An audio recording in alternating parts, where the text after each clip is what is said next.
Hare Krishna, Hare Krishna, Krishna Krishna, Hare Hare, Hare Rama, Hare Rama, Rama Rama, Hare Hare.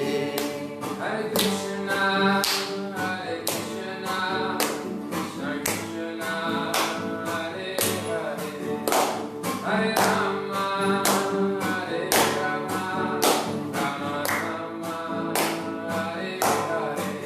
Hare Krishna, Hare Krishna, Krishna Krishna, Hare Hare, Hare Rama, Hare Rama, Rama Rama, Hare Hare. Hare Krishna, Hare Krishna, Krishna Krishna, Hare Hare, Hare Rama, Hare Rama, Rama Rama, Hare Hare. Hare Krishna, Hare Krishna, Krishna Krishna, Hare Hare, Hare Rama, Hare Rama, Rama Rama, Hare Hare. Hare Krishna, Krishna Krishna, Hare Hare, Hare Ram, Ram Ram, Hare Hare. Hare Krishna, Krishna Krishna, Hare Hare, Hare Ram, Ram Ram, Hare Hare. Hare Krishna, Krishna Krishna, Hare Hare, Hare Ram, Ram Ram, Hare Hare. Hare Krishna, Krishna Krishna, Hare Hare, Hare Ram, Ram Ram, Hare Hare. Hare Krishna, Krishna Krishna, Hare Hare, Hare Ram, Ram Ram, Hare Hare. Hare Krishna, Krishna Krishna, Hare Hare, Hare Ram, Ram Ram, Hare Hare. Krishna, Krishna Krishna, Hare Hare, Hare Rama, Hare Rama, Rama Rama, Hare Hare. Hare Krishna, Krishna Krishna, Hare Hare, Hare Rama, Hare Rama, Rama Rama, Hare Hare. Hare Krishna, Krishna Krishna, Hare Hare, Hare Rama, Hare Rama, Rama Rama, Hare Hare. Hare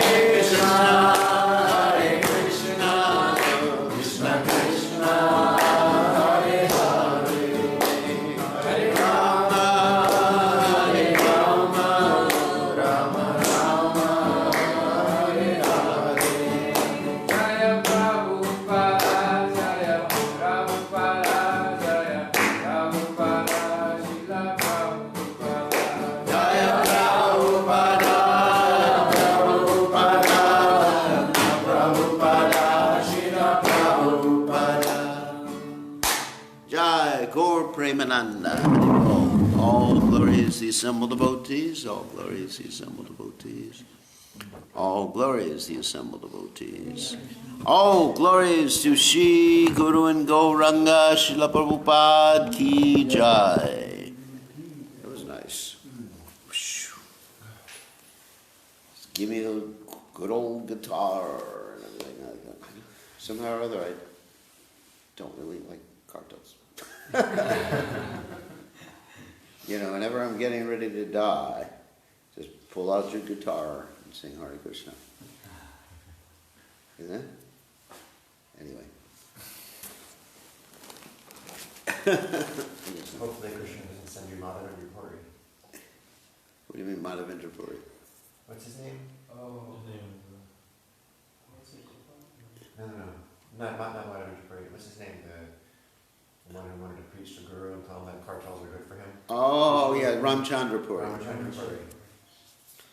Yeah. No, just time of death, I just want to have nice Hare Krishna guitar music. That's it. Ramachandra Puri, right? Yeah, Ramchandra Puri. All right, so we're going to continue with Nectar Devotion. I love these chapters of Nectar Devotion.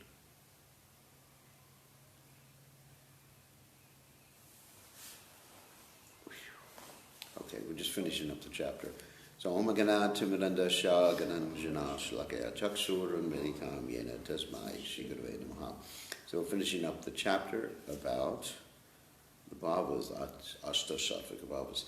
Sometimes it is found that a non-devotee who has practically no taste for Krishna and who follows no rules or regulations can by practice make a show of devotional symptoms, even crying in an assembly of devotees. This shedding of tears is not actually an ecstatic, loving expression.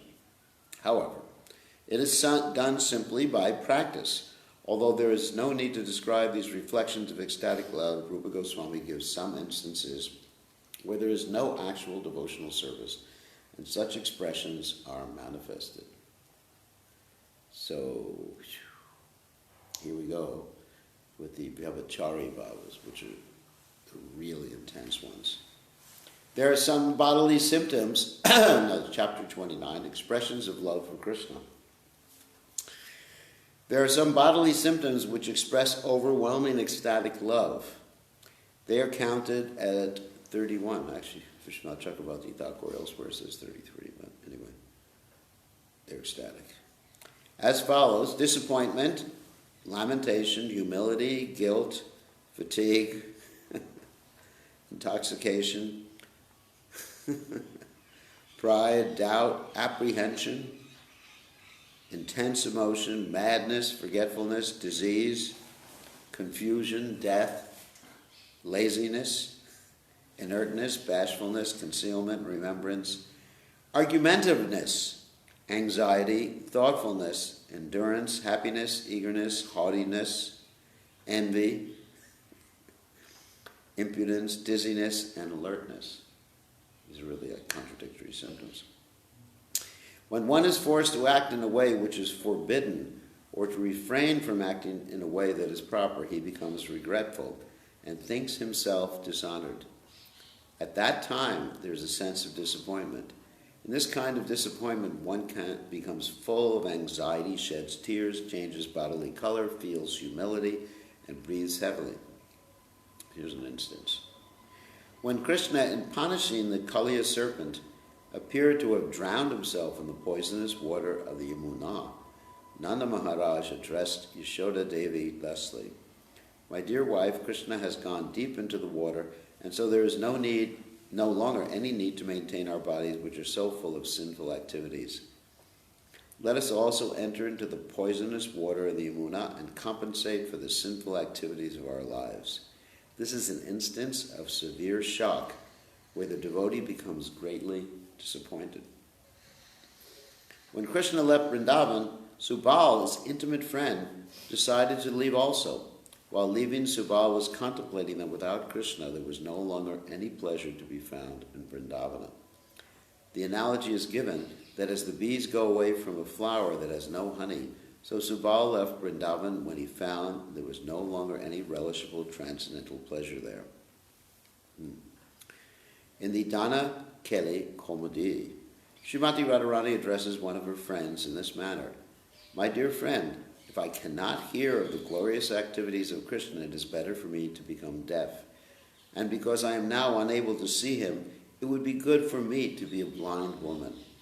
This is another instance of disappointment due to separation from Krishna. There is a statement in the Harivamsa wherein Satyabhama, one of the queens of Krishna in Dwarka, tells her husband, "My dear Krishna, since I heard Narada glorifying Rukmini before you, I can understand there's no need of any talking about myself." There's envy too. This is an instance of disappointment caused by envy. Rukmini and Satyabhama were co-wives, and because Krishna was husband of both, there naturally was some feminine envy between them. So when Satyabhama heard the glories of Rukmini, she was envious of her and thus became disappointed. In the 10th canto, 51st chapter, 29th verse of Srimad Bhagavatam, there is this statement, "My dear Krishna, I cannot say that it is only other people who are implicated in material existence, because I too am very much entangled with the bodily concept of life. I am always too anxious about my family, home, wife, wealth, land, and kingdom. And because I have been so maddened by this material atmosphere, I am thinking now that my life has been simply spoiled." This statement is an instance of disappointment caused by lamentation. According to Bharat Muni, this disappointment is inauspicious. But there are other learned scholars who have accepted such disappointment as being in the mood of neutrality and as being a preservative for ecstatic love. When one is unsuccessful in achieving his desired goal of life, when one finds no fulfillment in his present occupation, when one finds himself in reverse conditions, and when one feels guilty at such a time, one is said to be in a state of lamentation. In this condition of lamentation, one becomes questioning, thoughtful, tearful, regretful, and heavy-breathed. His bodily color changes, and his mouth becomes dry. One aged devotee of Krishna addressed him in this way, "My dear Krishna, O killer of the demon Aga, my body is now invalid due to old age. I cannot speak very fluently, my voice is faltering, my mind is not strong, and I am often attacked by forgetfulness. But my dear Lord, you are just like the moonlight, and my only real regret is that for want of any taste for your pleasant shining, I did not advance myself in Krishna consciousness." This statement is an instance of lamentation due to one's being unable to achieve his desired goal. One devotee said, "This night I was dreaming of collecting various flowers from the garden, and I was thinking of making a garland to offer to Krishna. But I am so unfortunate that all of a sudden my dream was over and I could not achieve my desired goal." This statement is an instance of lamentation resulting from non-fulfillment of one's duties. Excuse me. When Nanda Maharaj saw his foster son Krishna embarrassed in the sacrificial arena of Kamsa, he said, "How unfortunate I am that I did not keep my son bolted within a room. Unfortunately, I have brought him to Mathura, and now I see that he's embarrassed by this giant elephant named Kuvalya. It is as though the moon of Krishna is eclipsed by the shadow of the earth. This is an instance of lamentation caused by a reverse condition." In the 10th canto, 14th chapter, 9th verse of the Srimad Bhagavatam, there is a statement by Brahma. "My dear Lord, just see my impudence. You are the unlimited, the original personality of God, the super soul, and you rule over the most perfect illusory energies. Just see my impudence. I wanted to supersede you by my own personal power, and I was very much puffed up with this tiny power of mine, just as a simple spark from a fire cannot do any harm to the fire, so my bewildering potency was completely unsuccessful in thwarting your superior illusory power. Therefore, I find myself to be the most insignificant, and I think of myself as a most useless person." This statement by Brahma is an instance of lamentation caused by committing an offense. A sense of weakness caused by distress, fear, or offensiveness is called humility. In such a humble condition, one becomes talkative, small in heart, dirty in mind, full of anxiety, and inactive. In the 10th canto, 51st chapter, 39th verse, the Srimad Bhagavatam, there's the following statement by King Muchukunda. "My dear Lord, because of my past deeds in the past, I am everlastingly aggrieved. I am always suffering for my desires, but still my senses are never satisfied with material enjoyments. Somehow or other, I am by your grace now in a peaceful condition because I have taken shelter of your lotus feet, which are always free from all lamentation, fear, and death. O Supreme Protector, O Supreme Soul, O Supreme Controller, kindly give me your protection. I am so much embarrassed." This statement by Muchukunda is an instance of humility resulting from a severely miserable condition of material existence. When Uttara was attacked by the Brahmastra of Ashvatam, she became afraid of losing her child, Maharaj Parikshit, who was still within the womb. She immediately surrendered to Krishna and said, "My dear Lord, kindly save my child. I do not mind if I myself must be killed by the Brahmastra of Ashwatthama." This is an instance of humility caused by fear. In the 10th canto, 14th chapter, 10th verse of the Srimad Bhagavatam, Lord Brahma says, "O infallible one, I am born in the modes of passion, and therefore I have been falsely proud of being the creator of this material world. My false pride was just like the dense darkness, and in this darkness I had become blind. In my blindness I was considering myself a competitor to you, the Supreme Personality of Godhead. But my dear Lord, even though I am accepted as the creator of this universe, I am eternally your servant. Therefore, kindly always be compassionate toward me and excuse me in that way." This statement by Brahma is another instance of humility resulting from committing an offense. Sometimes there is humility due to shyness. For example, when Krishna stole all the garments from the gopis while they were bathing in the river, all of them begged Krishna not to commit this injustice upon them. The gopis addressed him thus: "My dear Krishna, we know that you are the son of Nanda Maharaj and that you are the most beloved of all Vrindavan, and you are very much loved by us also. But why are you giving us this trouble? Kindly return our garments. Just see how we are trembling from the severe cold." This humility was due to their shyness from being naked before Krishna. When a person blames himself for committing an inappropriate action, his feeling is called guilt. One day, Srimati Radharani was churning curd for Krishna. At that time, the jeweled bangles on her hands were circling around, and she was also chanting the holy name of Krishna. All of a sudden, she thought, "I am chanting the holy name of Krishna, and my superiors, my mother-in-law and my sister-in-law may hear me." By this thought, Radharani became over-anxious. This is an instance of feeling guilty because of devotion to Krishna.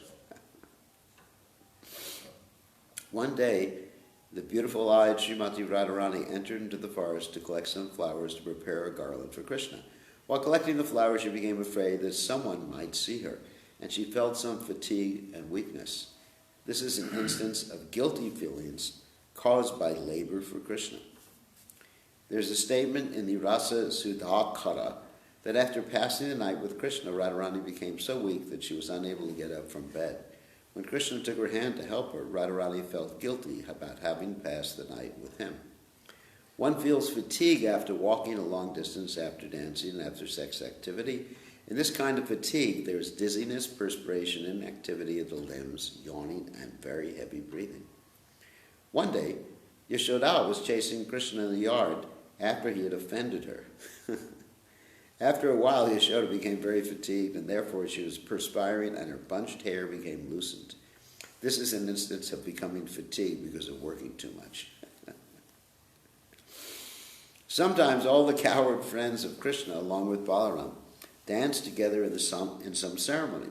At this time, the garlands on their necks would move and they would begin to perspire. Their whole bodies became wet from their ecstatic dancing. This is an instance of fatigue caused by dancing. In the Srimad Bhagavatam 10th Canto, 33rd chapter, 20th verse, it is said that after enjoying love affairs with Krishna by dancing, embracing, and kissing, the gopis would sometimes become very tired, and Krishna, out of his causeless mercy and compassion, would smear their faces with his lotus hands. This is an example of fatigue caused by laboring in the rasa dance. When one becomes arrogant with false prestige due to drinking intoxicants or being too lustful, the voice becomes faulty, the eyes become swollen, and there are symptoms of redness on the body. There's the statement in the Lalita Madhava that Lord Baladev, intoxicated from drinking excessive quantities of honey, once began to address the ants.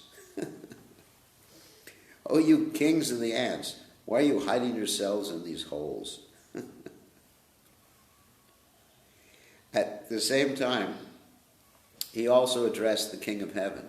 "O King Indra, you plaything of Sachi, why are you laughing? I am now prepared to smash the whole universe, and I know that Krishna will not be angry with me."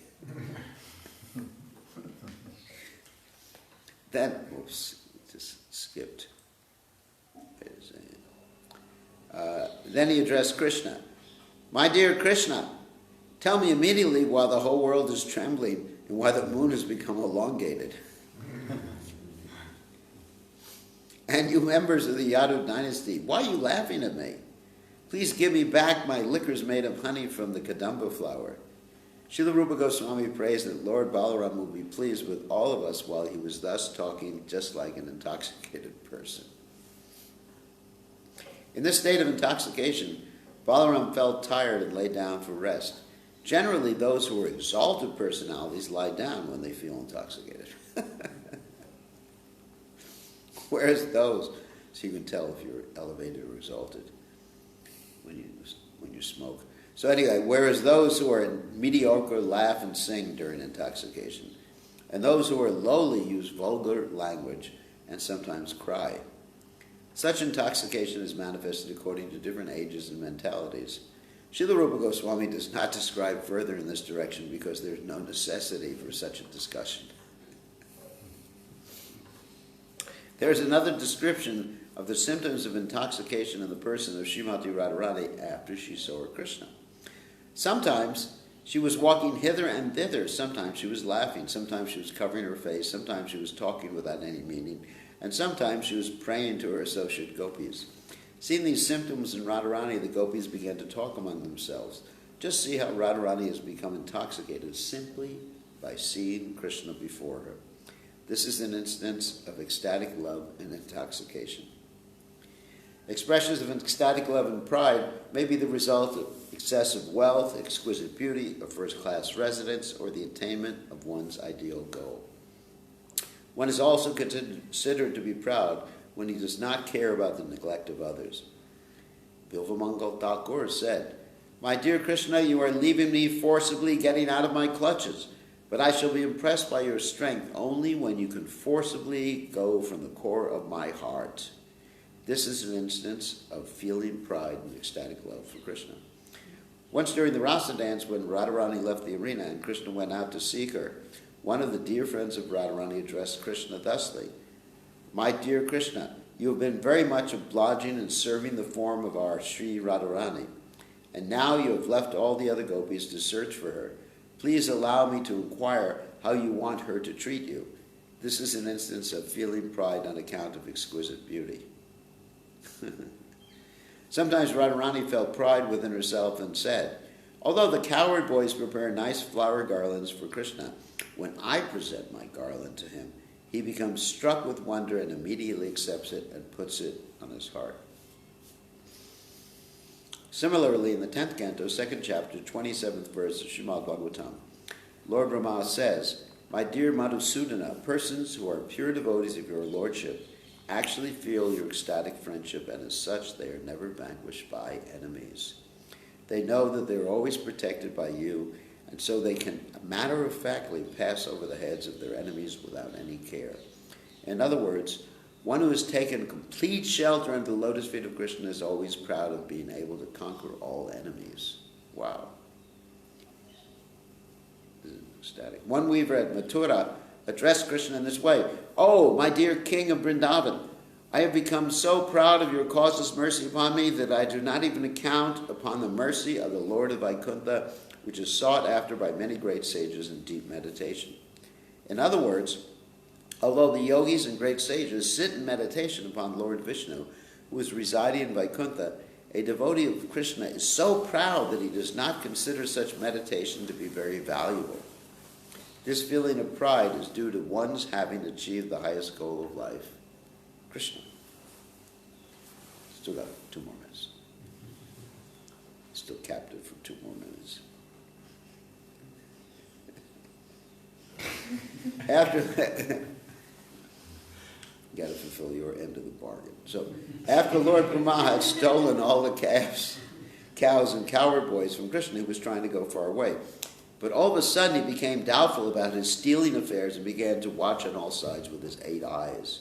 Lord Brahma has 4 heads, and therefore he has 8 eyes. This is an instance of ecstatic love and doubtfulness caused by stealing. Similarly, just to please Krishna, Akrura stole the Shaivantakamani, a stone which can produce unlimited quantities of gold, and later on he repented in stealing. This is another instance of ecstatic love for Krishna and doubt caused by stealing. The king of heaven, Indra, was advised to surrender himself at the lotus feet of Krishna when he was causing torrents of rain to fall on the land of Braj. At that time, Indra's face became very darkened out of doubtfulness. When a person becomes disturbed in his heart by seeing lightning in the sky, by seeing a ferocious animal, or by hearing a tumultuous sound, his state of mind is called apprehensive. In such a state of apprehension, one tries to take shelter of something which provides safety. There may be standing of the hairs on the body, trembling of the body, and sometimes the committing of mistakes. And sometimes the body may become stunned. In the Pajavali, there is the following statement: "My dear friend, Krishna's residence in the demoniac circle at Mathura under the supremacy of the king of demons Kamsa is causing me much worry. This is one instance of apprehending some danger to Krishna in ecstatic love for him." Okay. You got my permission. Paid for the bills. Okay, see you all tomorrow at 6 in the morning. Tomorrow you will surrender. Yes, sir. Surrendered soul. By your blessings. By my blessings, yeah. I wish. One interesting, before you leave, I just ask you to pray for this devotee who I just initiated today. He had a stroke. He's in Australia. And they were just getting ready to pull the plug on him. And he was supposed to take initiation next month. Actually, in April. He was supposed to take initiation in April. And they're just getting ready to pull the plug. So I just, he had a stroke and he was brain dead, basically. So his name is Sri Hari. Sri Hari. So you pray for him. Yes, sir. Pray to Govardhan for him. So you initiated him today, then? Yeah, just right before they pulled the plug. Wow. That's a good way to go back to God. Just take initiation. Then you're going to be steady in devotional service.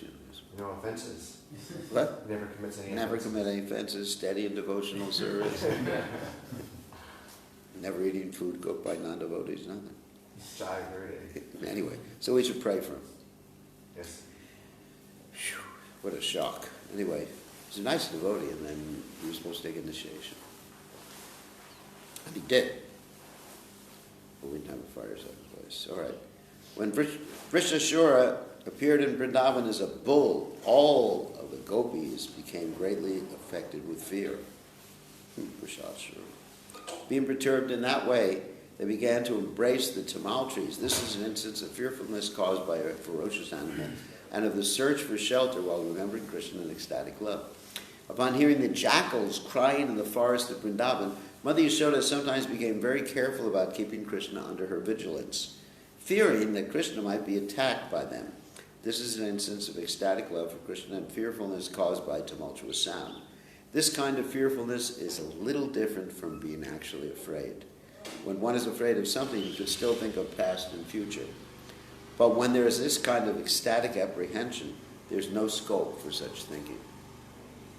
Emotion caused by something very dear, by something very detestable, by fire, strong wind, strong rainfall, by some natural disturbance, the sight of a big elephant or the sight of an enemy.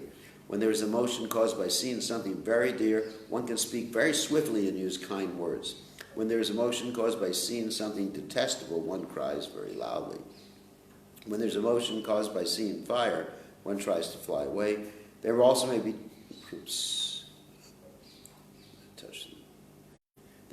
trembling of the body, closing of the eyes, and tears in the eyes. When one becomes emotional on account of a strong wind, one tries to run very swiftly and rub his eyes. When one is emotional because of rainfall, one takes an umbrella, obviously, and there is tension in his body.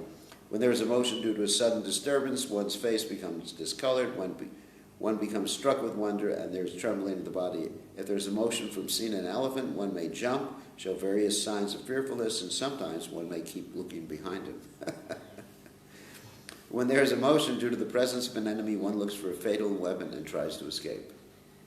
When Krishna returned from the forest of Vrindavan, Mother Yashoda was so emotional by seeing her son that milk began to flow from her breast. This is an instance of emotion caused by seeing a dear object. In the 10th canto, 23rd chapter, 13th verse of the Srimad Bhagavatam, Shukadeva Goswami informs King Parikshit, "My dear king, the wives of the Brahmanas were usually very much attached to the glorification of Krishna, and they were always anxious to get an opportunity to see him. Because of this, when they heard that Krishna was nearby, they became very anxious to see him and immediately left their homes. This is an instance of emotional activity caused by the presence of someone who is very dear. When Putana, the demoniac witch, was struck down and killed by Krishna, Mother Yashoda was struck with wonder and began to cry emotionally. Oh, what is this? What is this?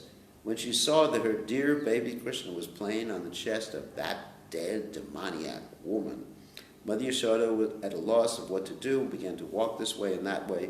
This is an instance of being emotional on account of seeing something ghastly. When Krishna uprooted the 2 Arjuna trees, and Yashoda heard the sound of the trees crashing down, she became overwhelmed with emotion and simply stared upwards, being too bewildered to know what else to do. This is an instance of being emotional from hearing a tumultuous sound. When there was a forest fire in Vrindavan, all the coward men assembled together and desperately appealed to Krishna for protection. This is an instance of emotion caused by fire.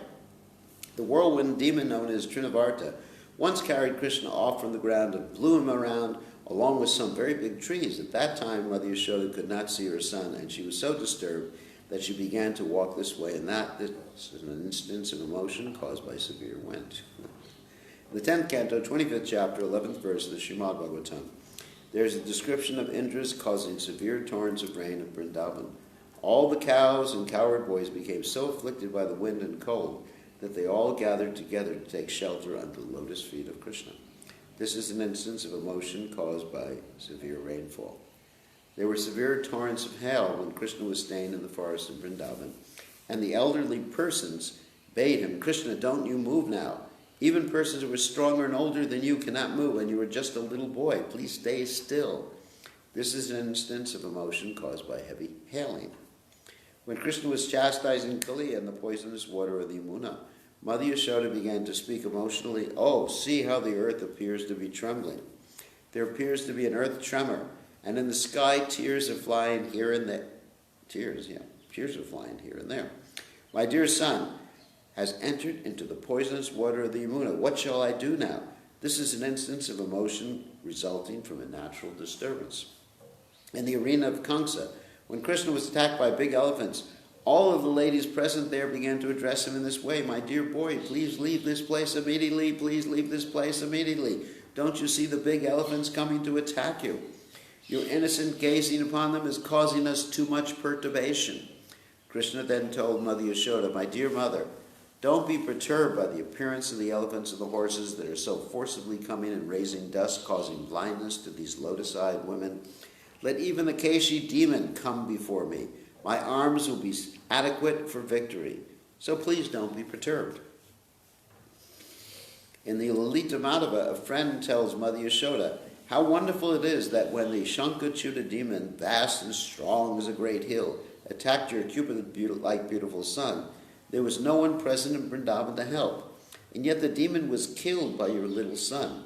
It appears to be due to the result of severe penances and austerities in your past lives that your son was saved in this way. In the same Lalita Madhava, there is an account of Krishna's kidnapping Rukmini at her royal marriage ceremony. At that time, all the princes present began to converse among themselves, saying, "We have our elephants, horses, chariots, bows, arrows, and swords, so why should we be afraid of Krishna? Let us attack him.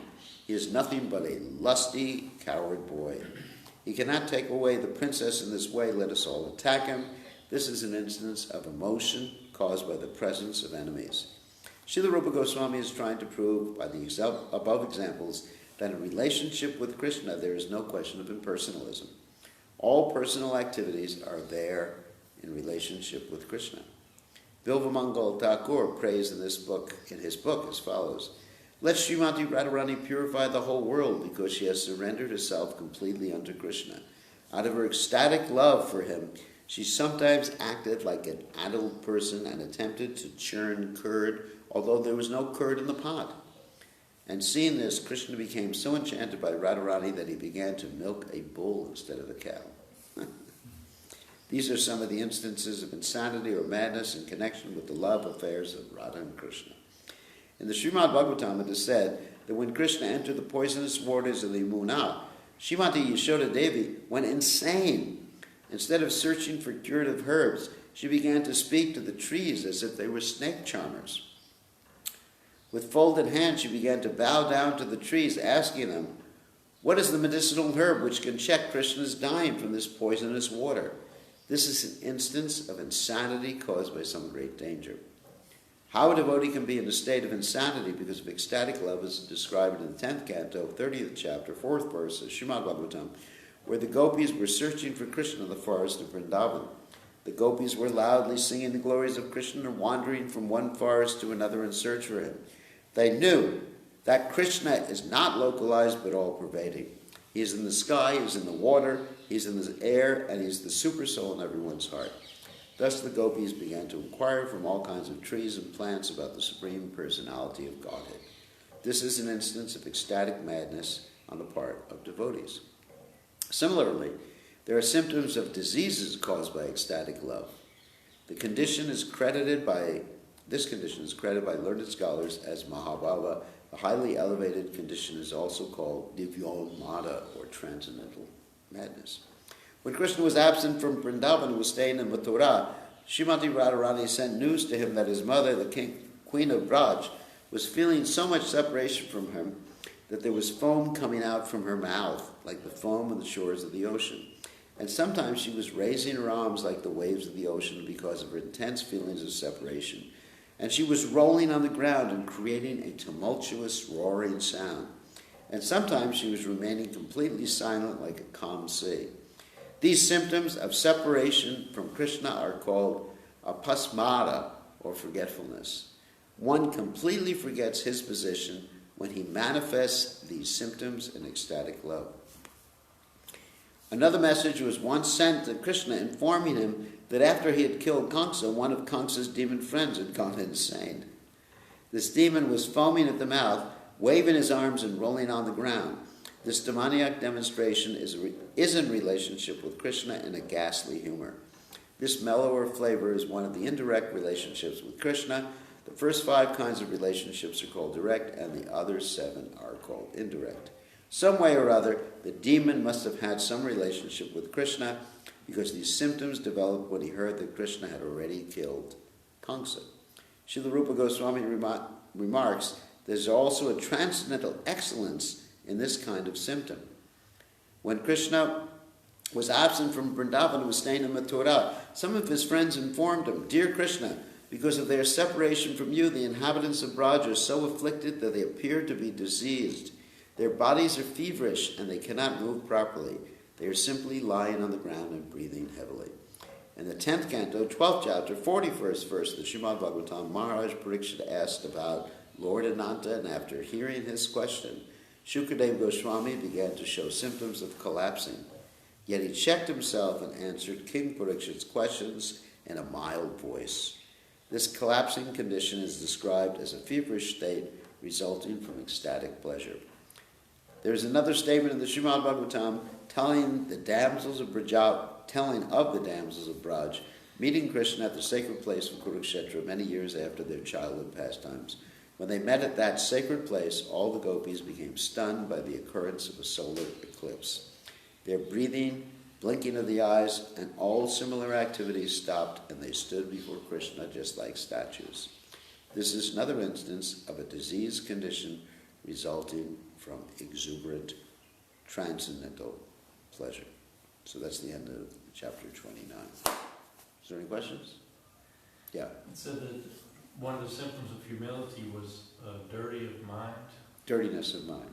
What does that mean? Well, you just feel your mind is dirty. Oh, I see. You perceive your mind as being dirty. Yeah. You just feel it. Yeah, you perceive. You don't actually think of dirty things. Obviously, you just feel my mind is so polluted. Mm-hmm. Yeah, I just feel guilt. There's guilt there to it. These are really amazing. So it's actually very potent to read Prabhupada's books in the Association of Devotees. It's really nice. You get much more realization than when you just like read by yourself. So it's really nice. Everybody should do this every day, read Prabhupada's books. All right, it's time to do your most important activity now. Worship with the tongue. You worship with the tongue. You got 3 devotees cooking for 4 devotees. I was just kind of vegetables. Yeah, I know, that's cooking. You're getting like nice little pieces of vegetables, all cute little pieces. He knows how I cook. I just go, now I get everything done in half an hour. Pretty good, isn't it? I go, cut in the air. If I have to use a knife, I cut in the air. Everything's, but it's good. I mean, you're used to cooking for the deities, so it's good to cut in little cute little pieces. But I never got into stuff like that. Always like rough and ready. All right. So all glories to Prabhupada.